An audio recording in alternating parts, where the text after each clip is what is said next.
We are anonymous. No faces, no flags, no permission slips. For far too long, the illusion of normalcy has been draped over a system that is rotting from the inside out. We have watched, we have monitored, and we have analyzed the actions of those who claim to lead you. Today we bring you a message not of despair, but of defiance. The massive, unprecedented boycott against Donald Trump's State of the Union address is not just a political maneuver. It is an explosion of truth detonating right in Donald Trump's face. The foundations of his power are shaking, and the desperation is palpable. Right now, Trump, his MAGA sycophants, and the complicit corporate news media are launching coordinated, frantic attacks. Why?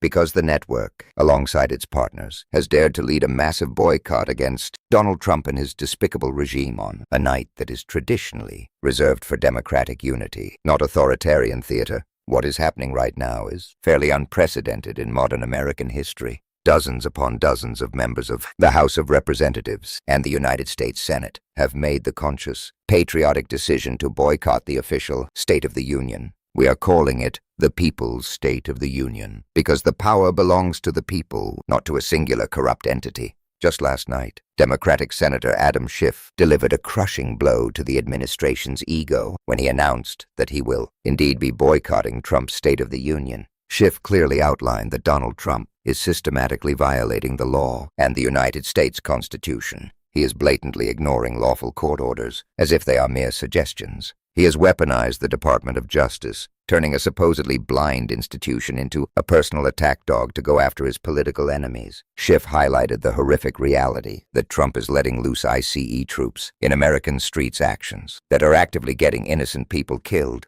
Senator Schiff noted that he has never missed a State of the Union. He has always respectfully attended both inaugurations and States of the Union in the past. But as he powerfully stated, we simply cannot treat this as normal. This is not business as usual in a functioning republic. Schiff declared that he will not give Donald Trump the audience he so desperately craves to legitimize the endless stream of lies that he tells. Speaking of Democratic Congresswoman Sarah Jacobs, we must analyze her recent appearance on the corporate news network CNN. When asked if she planned to attend, Jacobs offered a flat, unwavering no. Why is that? The CNN host, clinging to an antiquated notion of decorum in the face of fascism, asked why, suggesting that her absence was somehow disrespectful to the institution of the presidency and the institution of Congress. Jacobs fired back with absolute clarity. She stated that what is truly disrespectful to the institution of Congress is the undeniable fact that this president and his entire administration completely refuse to abide by congressionally passed laws and statutes. They operate with zero care and zero respect for the rule of law. They are literally defying and going against direct court orders. That, Jacobs pointed out, is what is truly disrespectful. She boldly stated that she is not going to sit in that chamber and listen to Donald Trump lie to the nation. She will not listen to him falsely claim that the economy is doing well when everyone she knows in her home district of San Diego can barely get by to survive. Furthermore, she refuses to sit and listen to him claim that his administration is going after hardened criminals when the grim reality we all know is that the majority of the people they are hunting down have absolutely no criminal record whatsoever. They are deploying forces that are killing United States citizens without a shred of accountability. This sentiment of profound disgust is echoing across the nation. Senator Ruben Gallego of Arizona also publicly announced his boycott of the State of the Union, delivering a devastating assessment of the situation. Senator Gallego made it explicitly clear that he is not going. He stated that there are far more productive things he can do with his valuable time than just sitting in a chair for 2 hours and clapping on cue for a dictator. Gallego highlighted that right now this country is hurting deeply. Whether it is the ongoing struggles happening in Minnesota or everyday families who are desperately trying to make every single dollar stretch longer to survive, or military veterans who are fighting to ensure that their hard-earned benefits aren't being viciously cut by this administration, there is massive, urgent work to be done. And as Gallego rightfully pointed out, that work is not going to happen inside that echoing chamber for 2 hours while the president uses the ultimate bully pulpit merely as a way to push his extreme, self-serving agenda further and further down the throats of the American people. So Senator Gallego will be spending his time working directly for the people of Arizona, spending precious time with his family, and continuing the real fight to make sure that everyday Americans still have a fighting chance at the American dream. We are witnessing a rogue executive arbitrarily imposing massive, economy-crushing tariffs on the entire world, even when the Supreme Court of the United States explicitly rules against him. It will certainly be interesting to see if the Supreme Court justices even bother to show their faces at the State of the Union after Donald Trump essentially looked at them and said, "Screw you, Supreme Court. I am going to enact more unlawful tariffs right after you strike down my prior unlawful tariffs." In a display of profound ignorance and authoritarian overreach, Trump claims he is enacting the United States Trade Act of 1974, specifically Section 122, a statute that legally does not even apply to this situation, to unlawfully impose 15% tariffs on the entire world. And to punish the working class further, he is moving to remove the de minimis tariff exemptions, meaning that every single American will now have to pay exorbitant tariffs on everyday basic items that cost $800 or less. It is utterly pathetic, an economic suicide pact driven by one man's ego.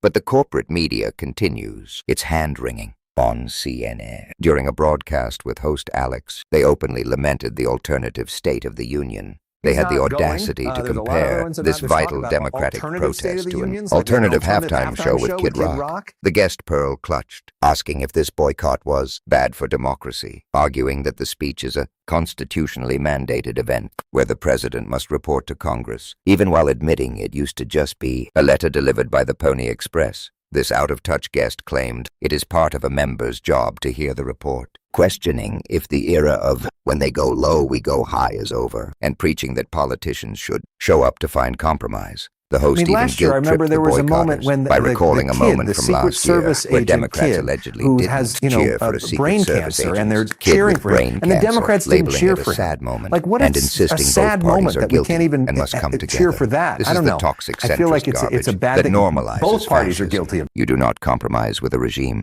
that is actively dismantling your rights. The visual contrast in that Capitol chamber will be staggering. Down low on the House floor, there will be a sea of empty chairs, a silent, deafening rebuke of the president's lies. Up on the second level, while Trump will naturally stack the gallery with his sycophants and hand-picked supporters, he wants to call out, here will be a totally different, powerful presence. Democratic members of Congress have strategically invited the survivors and the families of the survivors of Jeffrey Epstein's horrific crimes to sit in that upper gallery. They are using their undeniable visual presence as powerful leverage to continuously press Trump's corrupted Department of Justice to finally release the millions of pages of Epstein files that have deliberately not been released, and to stop improperly redacting the truth. Their silent presence watching over him will be a haunting reminder of the corruption he protects. We will all see exactly how the president responds when he is forced to look at empty chairs down below and the victims of his billionaire associates up above. Of course, the propagandists are furious. Over on Fox News, sports broadcaster Stephen A. Smith bizarrely took to the airwaves to scream at the boycotters. Stephen A. Smith, visibly angry, yelled about how childish and petulant the Democrats are being. He demanded they show up,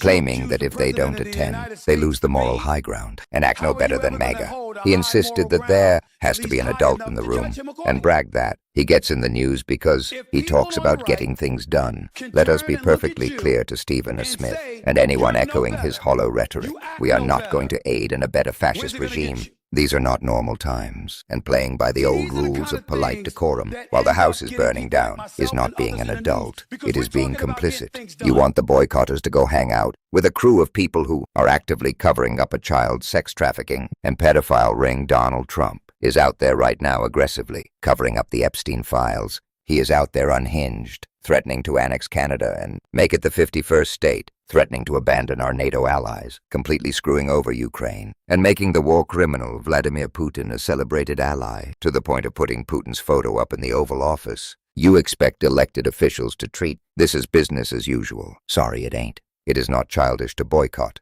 It is standing firmly on values, standing on unwavering principle, and standing up to defend the very concept of democracy. California Governor Gavin Newsom recently provided a crystal clear assessment of the situation. Newsom predicted it's going to be a hell of a State of the Union because Trump's profound weakness is currently on global display. Look at what is happening with Iran. Look at the failures at Munich. Look at the embarrassment at Davos. World leaders have finally figured out the truth about Trump, and the American people are seeing it on full, undeniable display. As Newsom correctly pointed out, Trump's only perceived strength is his predatory instinct to find your weakness and exploit it. But when you stand up to this guy, he immediately backs down. He does not know how to handle it when people assert themselves and push back.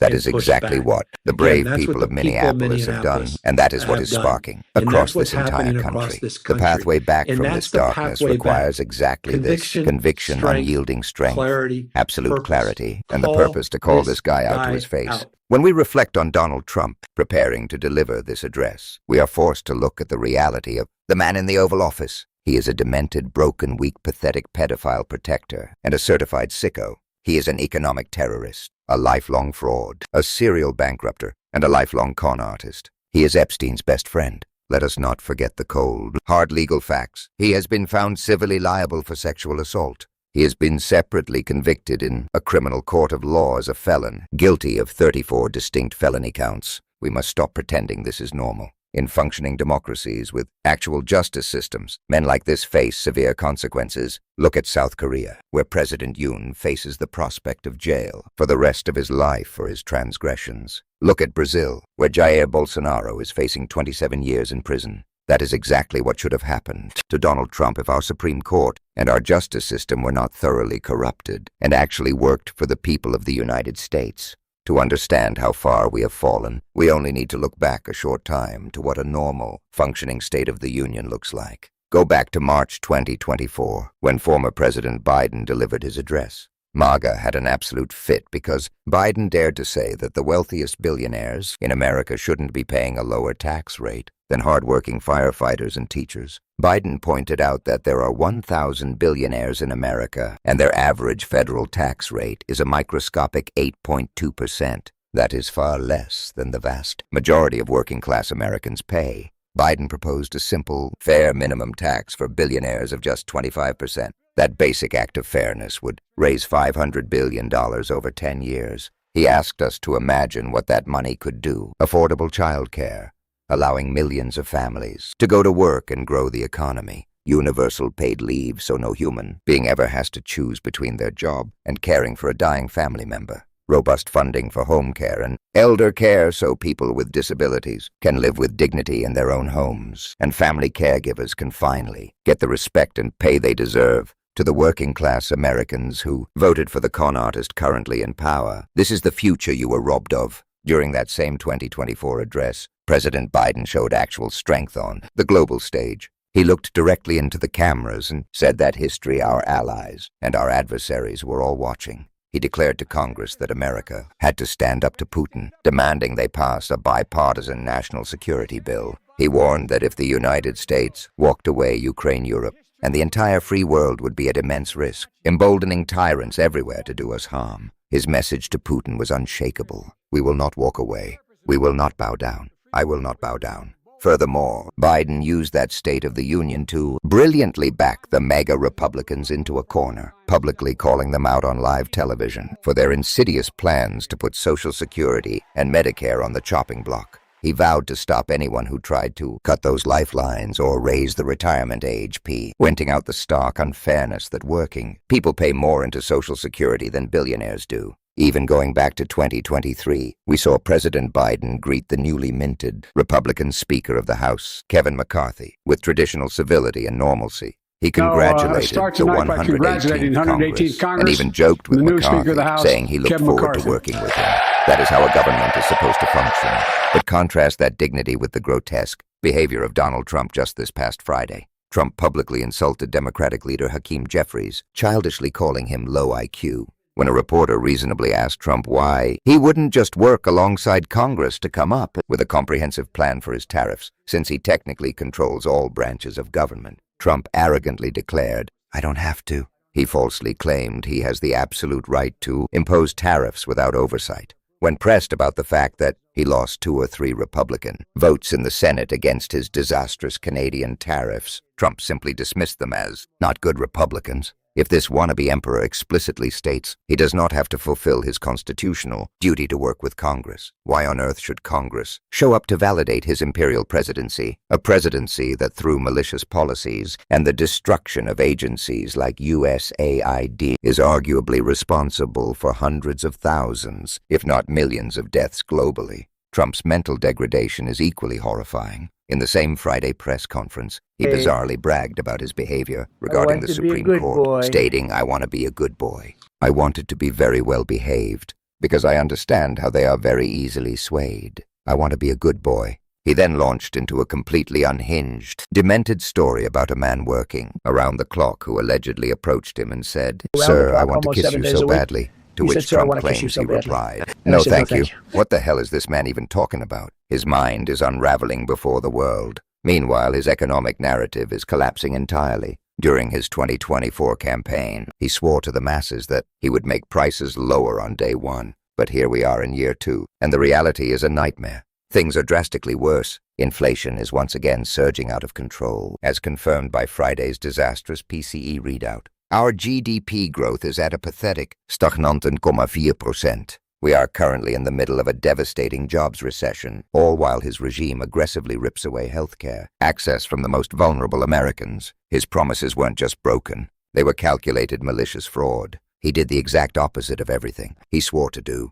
So what is his new message? He is now telling the public to wait until 2027. He claims that in a year from now, when magical factories allegedly finish construction, you'll see the results. It is the exact rhetoric of a desperate Ponzi schemer. When the money is due, the scammer begs, "Just give me 1 more year," while frantically trying to rob Peter to pay Paul. But Trump isn't just robbing Peter to pay Paul. He is robbing the American taxpayer blind. He is actively taking $10 billion of our taxpayer money and funneling it into an unaccountable bank account in Qatar, dubiously disguised as funding for his so-called peace board. He controls that account. Our $10 billion is going straight into a Qatari shadow account under his purview. Do you realize the sheer scale of this theft? It has already happened. It is the exact same criminal blueprint he is using with Venezuela. It is an undisputed fact that he is taking the stolen oil money from Delcy Rodriguez in Venezuela, selling it to his oligarch friends, taking the cash and hiding it away in his Qatari bank accounts.